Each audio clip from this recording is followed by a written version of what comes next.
Well, hello and good afternoon or good morning for those joining us from the Pacific West Coast. Today we Hello and good afternoon or good morning for those joining us from the Pacific. well, today we have our guest Gerhard Eschelbeck with us. And for the CFF live session, I don't think there could be a more relevant topic. If you look, and I probably have to move my head a little bit to show the actual tagline we have, which talks about building trust in cyberspace. And we had this interesting conversation to start off this discussion earlier, like in preparation and several, I think several iterations coming up to this, is that cybersecurity is a business of trust, and especially when it comes to people. And then, in our industry, we do trust but verify. But all of a sudden, we are in this, big.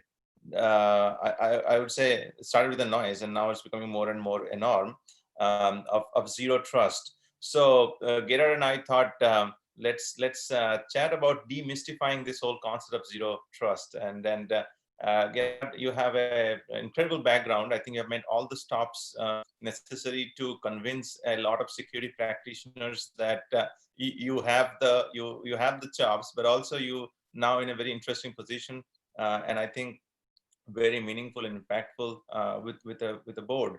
So let's chat about your not only your journey, but also how did it come up to this point where we have from a trusted network to trust and verify, trust but verify, and then zero trust. So a little bit of backgrounds, Gerhard, if you don't mind.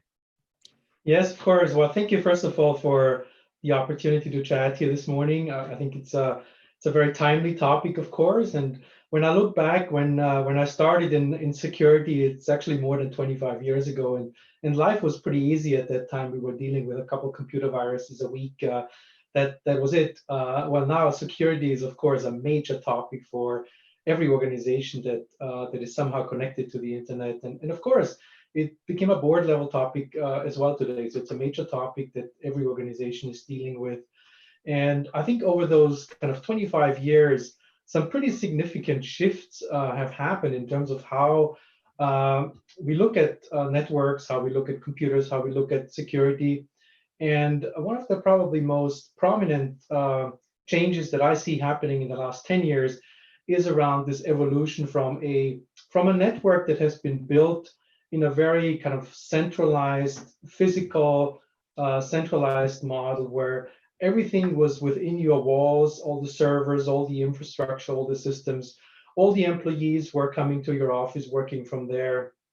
And that model worked quite well for the early years. It was pretty easy to secure because you had one big perimeter protection to protect all those systems. And everything inside that network in your office was deemed to be good, and everything outside that network was deemed to be bad. So it was pretty easy. You had a perimeter firewall, and everything essentially inside the firewall was trusted and was good. Well, that model worked for a number of years early on, but clearly it did not work long, because especially as organizations have moved into mobile devices, cloud movements, that perimeter protection model became very quickly very porous. And I happen to be involved in the last 25 years in some companies that really made some major contributions in that space. Early on, companies like Qualys, and in the last 5 years as the CISO at Google, I saw how this big change is impacting all of us as organizations. And I want to talk to you about this journey today, and especially of how we came from this kind of centralized, everything in one physical location model to what's the model that is supposed to be today. Well, that would be great. And I think, as you alluded, many of the organizations that you've been personally part of have been involved in breaking that radius of trust that we had, right? I mean, breaking that perimeter of trust and getting that onto the hands of many. And now we have a problem and also kind of an opportunity to address that, because now it's more accessible, right? Earlier it was within the perimeter, and organizations had infrastructure that had to be self-contained within data centers and people that can only get within it.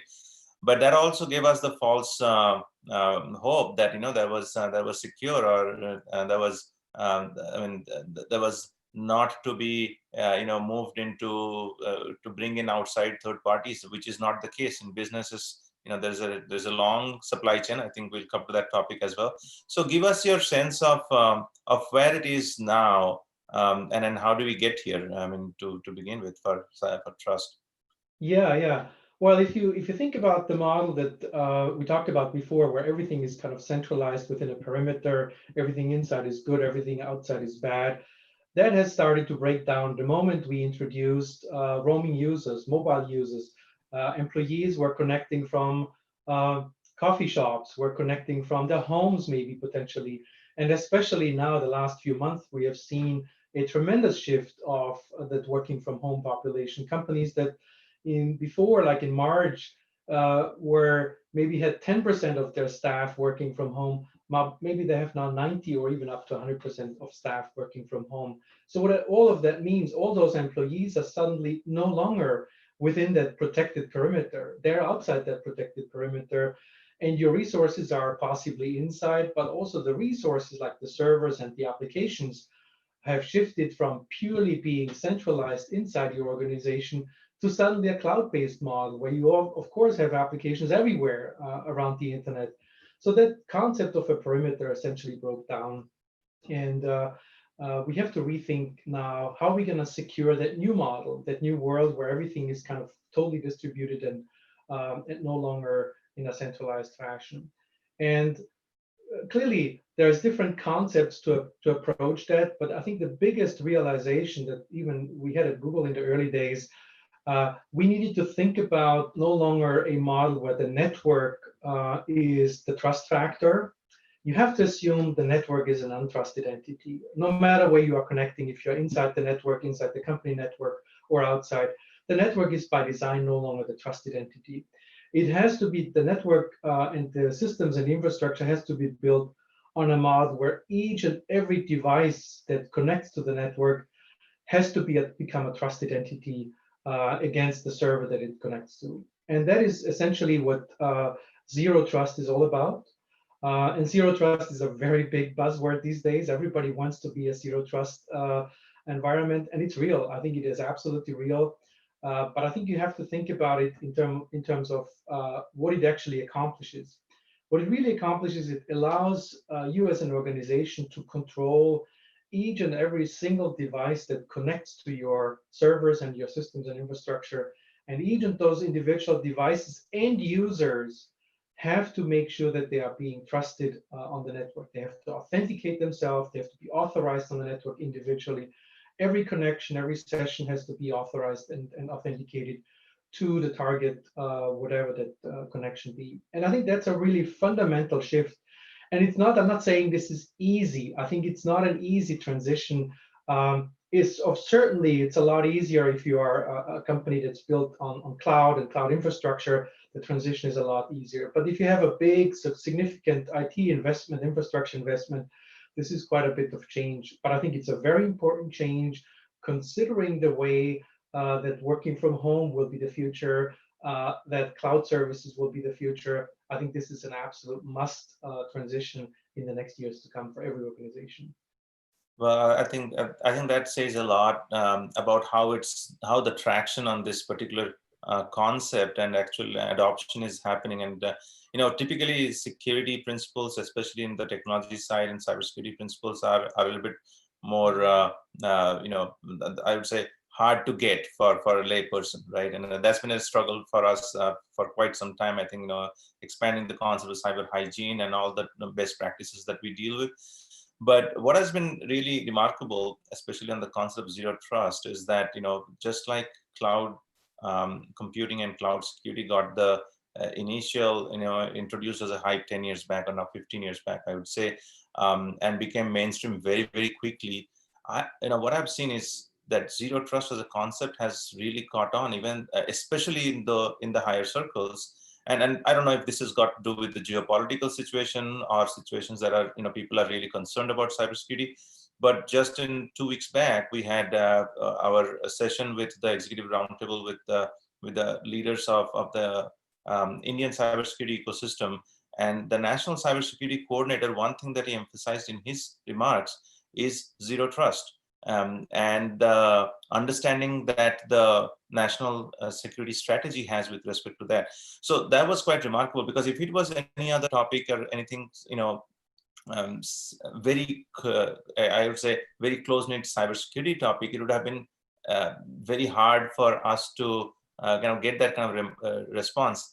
But I think zero trust has all of a sudden took up this, massive acceptance. Do you think did you see this happening in the last couple of years, or is it just when we kind of had to open up our access to the remote? I mean, this is a recent improvement, or this has just been building up to it? Because it's been out there for 2-3 years now, right? The concept. Yeah, no, actually, I think the concept itself has been out for the bigger part of almost a decade, actually. Yeah. I think Google's first paper, published almost 10 years ago, was really kind of a major milestone in that transition. And I think, of course, the last probably 2 or 3 years have brought a massive acceleration. First of all, because availability is more, there's more companies that have offered solutions to actually build zero trust networks. But also the demand has been significantly rising based on the fact that organizations have continuously do a great job from a cybersecurity, but still get compromised. So something didn't quite work in this early model. And then people realized the challenge with securing a traditional kind of perimeter-based network as they were built is just enormously hard, because all it takes is just one bad guy to get inside your network and the game is essentially over. Because lateral movement within the organization was very easy to do due to the lack of zero trust network, because the network was essentially fully trusting. And so I think that really, accelerated the fact that we needed something quickly and better and faster that provides a stronger level of security. And I think that's really what caused this acceleration in the past 2 or 3 years, I guess. First of all, companies that are in the space, there's a number of startups that are offering solutions in the space today. And also, I think the adoption rate that I see from the companies I talk to is very high. And I think COVID was yet another order of magnitude accelerator for the zero trust network architecture. Again, I think it is in many ways also a buzzword, but the fundamental core and underlying technology is sound and is important to be used today. I think the traditional model with this perimeter network, and then you put some VPN access, is just not scaling and is not working anymore today. Right. I think just the last point you made about specific technologies and specific components of cybersecurity being may give the I would say may be misrepresented as zero trust, right? So in your and this is like, I'll dig into your technical expertise here, is like, where do you see the difference of real zero trust concept being from an implementation side or from a technology side being differentiated? Because now, as you said, I mean, this has become a buzzword, and I think rightly so, because this is an essential element of our new approach to protecting our digital assets. What do you see as kind of the differentiation between the true zero trust versus the legacy proclamations of being zero trust? Yeah, I mean, think about it. The networks that we have been kind of promoting over the years were essentially, as said, single sourced, trusted networks. So the moment you are on this network, you are by design a trusted entity. And even if you're a bad guy or a good guy, it doesn't matter. And that's true for inside your corporation as well. And that of course, if you are experiencing a data breach because of somebody hitting your network and then moving around within your network, that is, of course, a major issue. The zero trust model then has of course, changed that significantly by every individual device that connects to your network has to authenticate itself, has to prove, you have to prove that you are self. You have to prove that the device is a trusted device that belongs to you. And that means it's a lot the barrier of entry for a malicious attacker is significantly higher. And I think that really has significantly shifted and improved the security posture of those organizations that have moved to that model. I mean, think about in today's world where we are all working from remote, we are working from home, we have our home networks. Right. As a company, I cannot assure of all my employees' home networks are completely clean. There may be infected devices on those networks of employees. But if I use and follow the traditional old school model with VPN connections, well, I'm meshing up and I'm connecting all those networks together. So that cannot lead to good cyber hygiene eventually. And the zero trust network model in different and in contrast to essentially requires every individual device from an employee to be authenticated to your resources as a company. Mm-hmm. So that means the device has to be proven to be itself with a certificate. The user has to be proven that it's the user with a password and hopefully a second factor authentication. And that really brings then a level of trust that you have never seen before in a previous data architect or data model. Right. No, I think that's great to know because when we think about the different components of the cybersecurity apparatus within an organization, right? I mean, there are multiple components, and those components are practically at different levels of maturity all the time, right? I think the identity as a perimeter has been with cloud and infrastructure on a dispersed cloud environment. Those have been become very visible now that you can actually enforce, say for example, multi-factor authentication to get to the level where you can actually authenticate your remote devices and users to an extent that you can say, okay, we don't trust you, and every time you come in, you have to prove yourself who you are and where you're coming from, right? So we had this conversation last week with Diana Kelly from Microsoft, and she emphasized on the passwordless model, right? Which is not necessarily not having a password, but actually augmenting the password with something you have and together, right?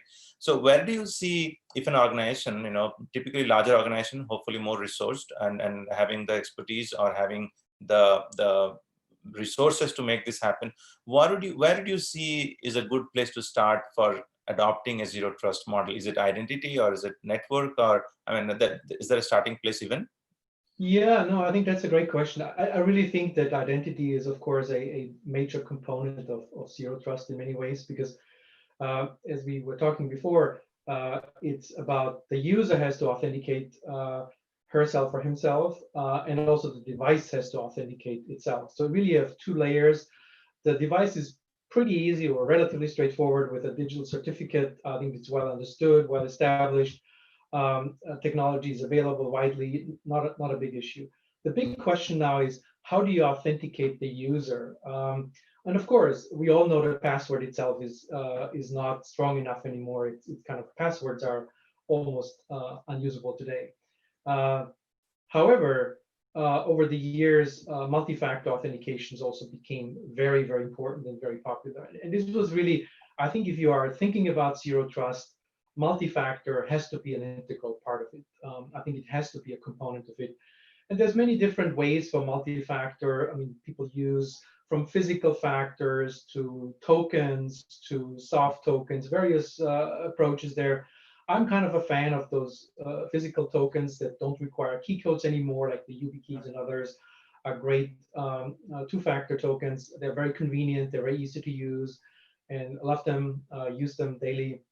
And I think they're a great way to essentially have a second factor in addition to your password, so that not only the device authenticates itself with the certificate, but also the user has a strong level of authentication towards your infrastructure. And I think there's another factor which we haven't talked about yet, but it's equally important.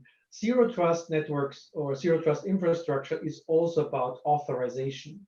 So it's not just about authentication. Authentication is about who you are and to identify yourself, but then authorization, what level of access do you actually have onto that resource?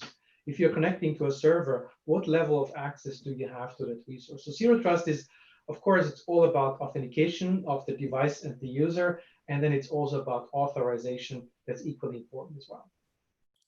No, I think that absolutely lays down kind of the approach that you may be authenticated, but what you can do or do not. I mean, in traditional networks, like you pretty much you have the keys to the kingdom once you're in, and you could do you could propagate sideways or deep as you can to the stacks, right?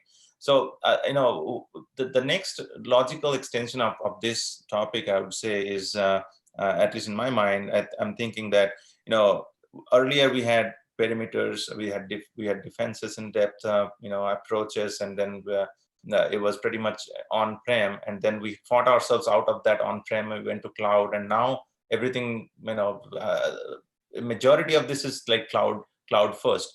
So when you have so many entities that are connected, and when you have the cloud first or similar models, what would you suggest as a model to kind of ensure that the zero trust is actually zero trust? I mean, is there any leading practice that you would suggest when you do a risk assessment? Probably you look at if it fits to your zero trust agenda as an organization. Yeah, I think you also asked a really great question before, which I think is in the same context about what is a great model for actually rolling out a zero trust infrastructure in a typical environment, assuming that you have an existing IT infrastructure consisting of on-prem equipment, consisting of cloud services. You have users that are inside your network, meaning inside your physical network, and then you have users outside. That's a typical scenario that you will meet when you talk to an organization today. So that's a very classical setup. So how do you actually go about and setting up a zero trust infrastructure in such an environment? And I think the first part is to obviously get a good picture of what you have. Where is your users actually today? Where is your resources? What is on-prem? What are some of the resources on-prem? And then the second big question to ask yourself is, after you know what you have, after you know all the infrastructure, where it is and whatnot, have a good inventory.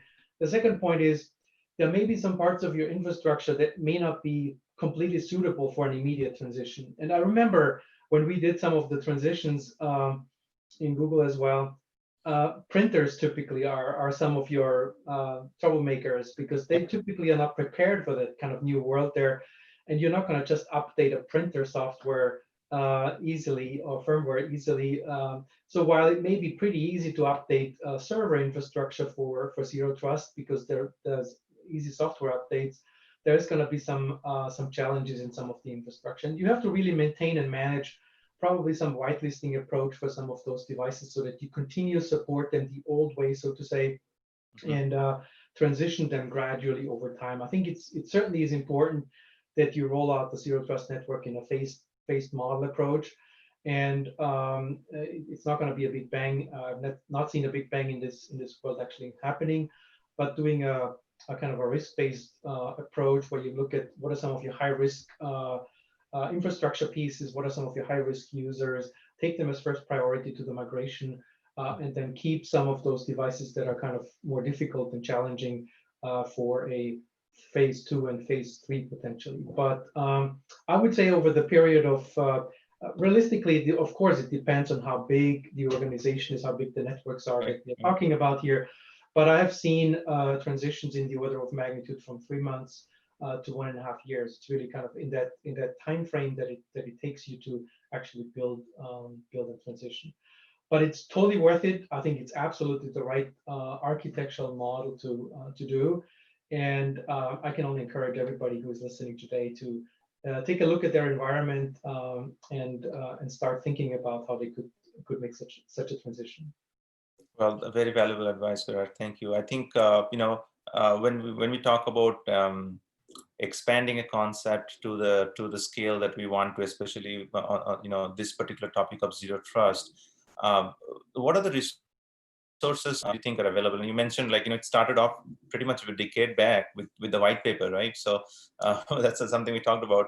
What are the resources that are available? I mean, right now, I believe there is a lot of marketing around zero trust. but NIST certainly has a certain point of view and a document ready. And looking at this 10 years journey from the white paper to a NIST standard, it's pretty significant, right? So what would you point our leaders to look at in terms of resources?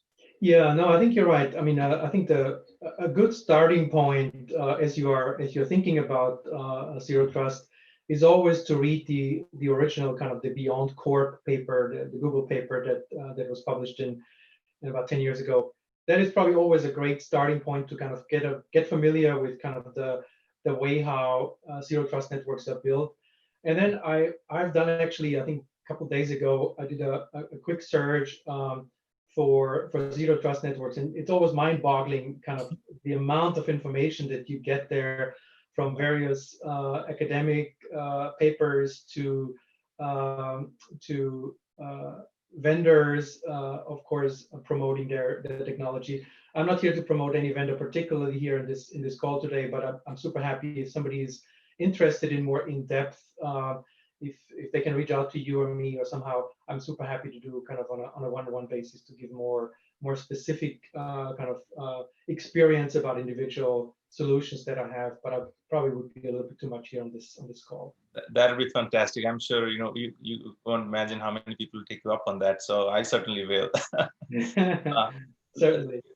Well, thank you for that offer. We'll get to that, I think, at due time. But well, taking it from the technology side over to the management and business decision side. Now, without any affiliation that you have with any boards, you have pretty widespread presence in different boards, both from technology as well as the industry side.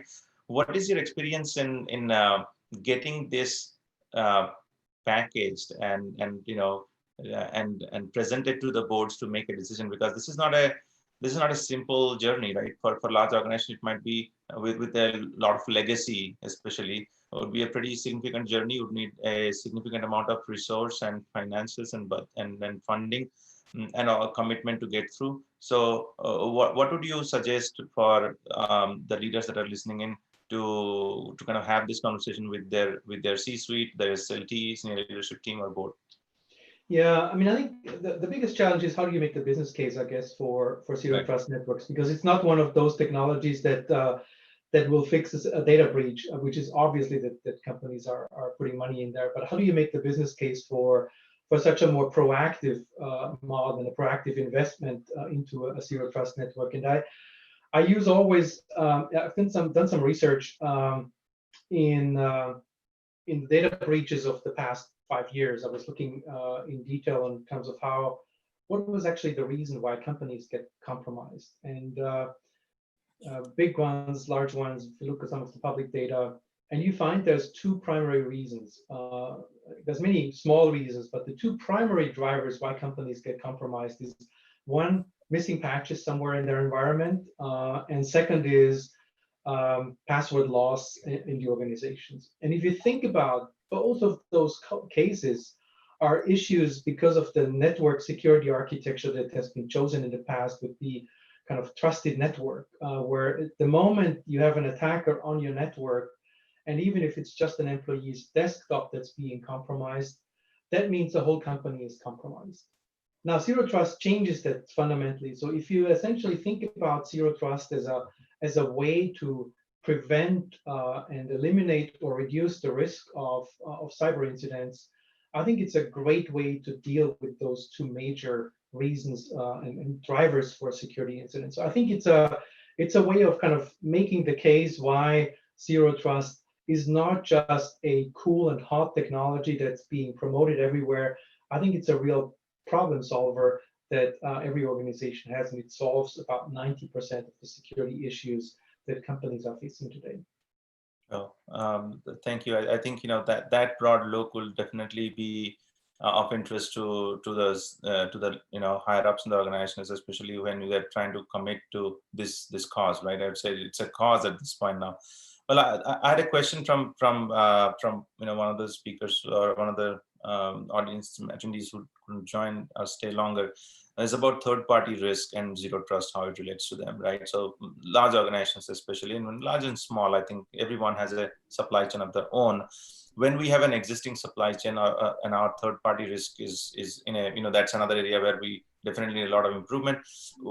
How do you advise leaders to take an approach of assessing and implementing, right? Because implementing within yourself, you have some control, but you cannot do that without discounting the third party or the supply chain. So what's your observation around that? Yeah, we probably could do a full webinar on third party assessment and third party security. I think it's a very rapidly evolving topic as well, especially as we all are becoming highly interdependent with our business partners, exchanging data, sensitive data with business partners. How do we make sure that all those business partners or vendors or providers follow at least the same level of security that you, or the security policies or requirements? And I think the industry has evolved towards a vendor security assessment model where you essentially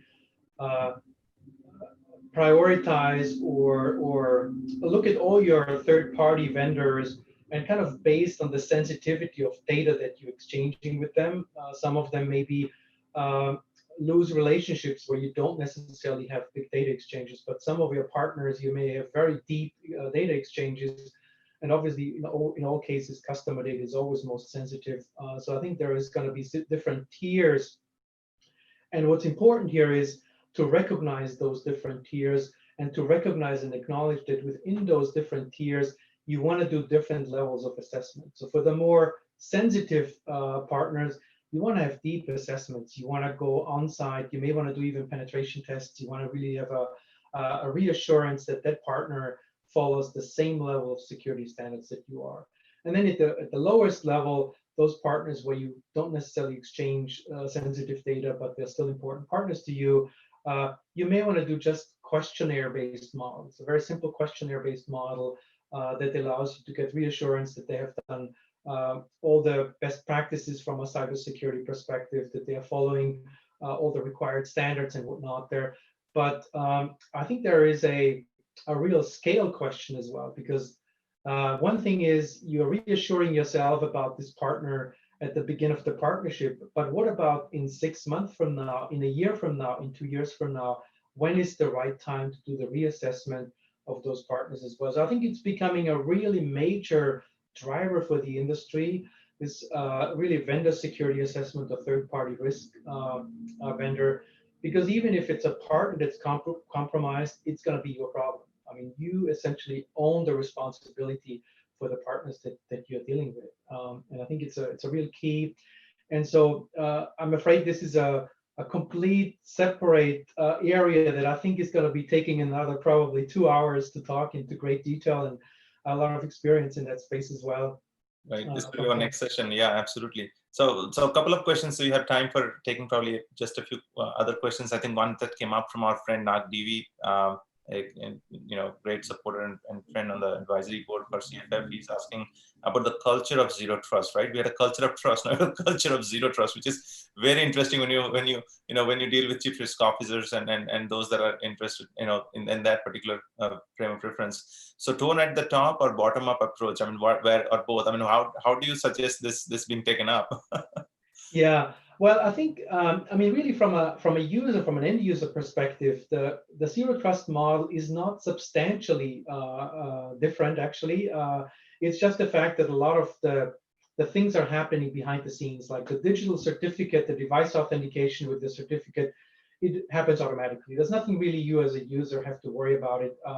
Yeah, there's probably a little bit more work on the initial rollout as you provision a device, because you have to get the certificate on board and whatnot there. But that part is almost seamless from a user perspective. And then you have the user authentication part, which again, multi-factor is, I think, something that everybody should be considering today if they haven't yet.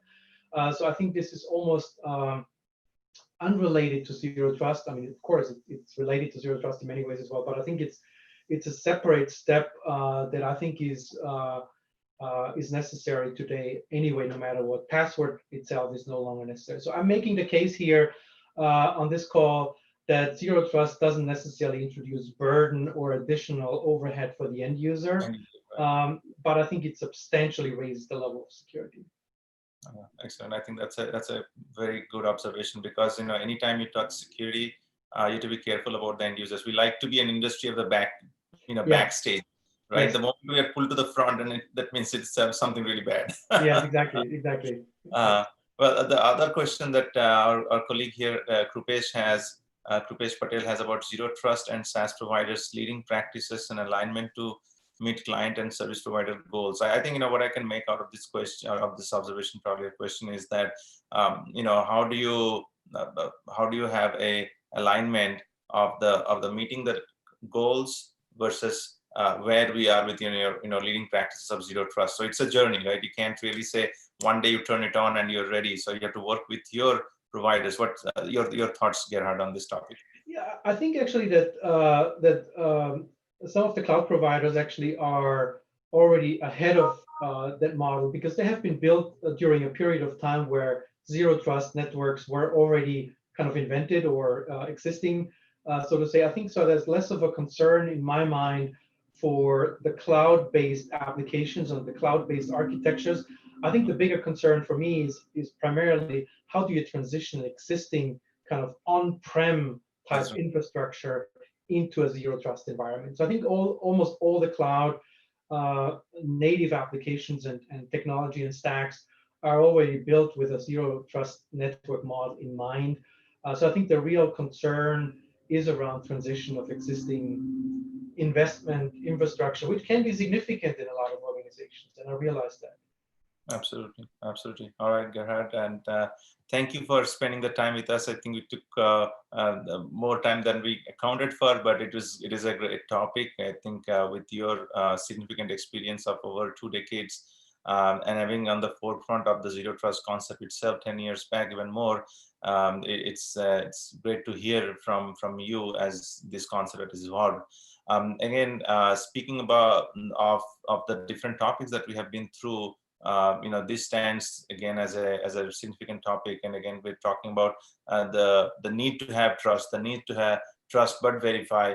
But with this current trend and the speed of technology transformation, and every scaling up of technology, having access to a cloud first model, or even expanding your legacy beyond the perimeters, I think there is not an option. We must do what we need to, and this is a concept that will stay with us for a long time. So Gerhard, thank you so much for being with us today and sharing your thoughts on this topic. And we'll take you up on the follow-ups as well.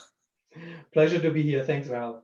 Okay, thank you, Gerhard. And for those that are tuned in, if your colleagues are not able to join, this session is actually going to be available on our YouTube channel. Please go subscribe. I don't want to sound like the subscribers, the channel guys, but I believe that many of us are not able to make this because there is so much. You hop from Zoom to Zoom, so this would be probably one of your stops.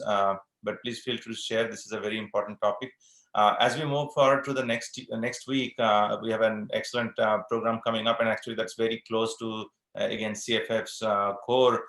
We started off as Cyber Peace Alliance before we actually got ourselves into the Cyber Future Foundation moniker. And next week's topic is going to be tech for good, and cyber peace, joining the mainstream cyber discussion. It's going to be with one of my great friends, that is Scott Shackelford. He's a professor at Indiana University, and also a contributor to many of the concepts that has now evolved as cyber peace. We work together very closely for several years to make this happen. So welcome you to join that. Our next month's global session is already now confirmed. It's going to be our executive roundtable with the Canadian ecosystem. You will have the top leaders from Canada, both from the government, academia sector, and as well as the industry joining us. So please feel free to register in advance, but you always have the choice to go view this online if your schedule doesn't permit. So thank you again. Have a good rest of the week.